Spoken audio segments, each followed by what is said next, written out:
à la fin de ces deux journées de mise au vert.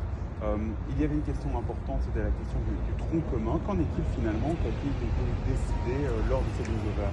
Il n'y a pas encore une décision ferme de la part du gouvernement. En tout cas, il y a eu beaucoup d'échanges. Nous étions les seuls, en tant qu'organisation syndicale, avec l'appel à demander la fin du tronc commun à la fin de la deuxième secondaire. Tous les autres acteurs sont en faveur de la fin à la fin de la troisième secondaire. Nous avons pu émettre tous les avis du terrain et toutes les difficultés que rencontrent les professeurs et toutes les craintes en tout cas pour cette mise en place du tronc commun. Il y aura des discussions qui vont suivre, mais aujourd'hui, pas encore de décision ferme du gouvernement sur ce point.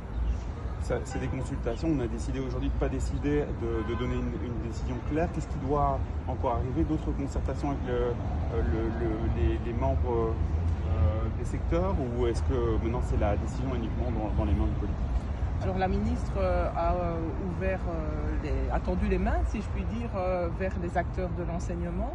Elle nous rencontrera par la suite, mais sous quelle forme, on ne le sait pas encore.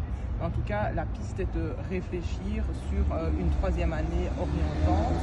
Et donc, les débats seront ouverts à ce niveau-là. Juste un mot, pourquoi est-ce que vous défendiez, vous, cet arrêt du tronc commun en deuxième secondaire?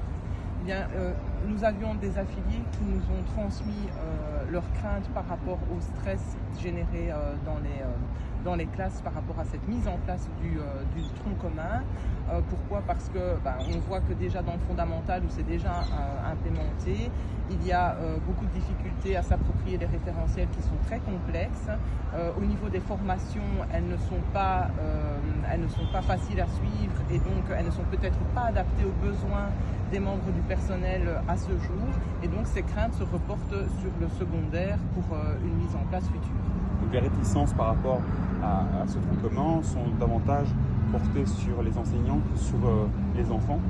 Alors nous, évidemment, on prend en compte les craintes des enseignants, mais au niveau des élèves, eh bien, les fondements sont importants et nous trouvions que ce large panel de compétences proposées dans le tronc commun eh bien, était parfois difficile à accepter par les enfants et à apprendre en tout cas.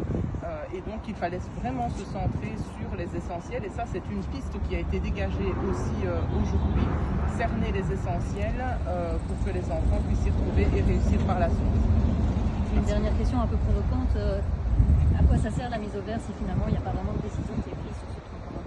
Et ça sert à entendre les différentes parties, à s'écouter, à dialoguer et pouvoir réfléchir aux suites en termes de compromis au niveau de ce point, en tout cas sur le tronc commun. Donc c'est satisfaisant? Alors, c'était très enrichissant en tout cas au niveau des rencontres. Par la suite, ce qui sera satisfaisant, c'est qu'il y ait quelque chose de concret dans les textes de loi. Vous avez l'impression que les jeux sont faits en amont ou pas? Pas du tout. Pour moi, les jeux ne sont pas encore faits et de toute manière, ça devra se faire en termes de négociation officielle au secteur 9 et on remettra notre avis à ce moment-là après avoir consulté à nouveau nos affiliés.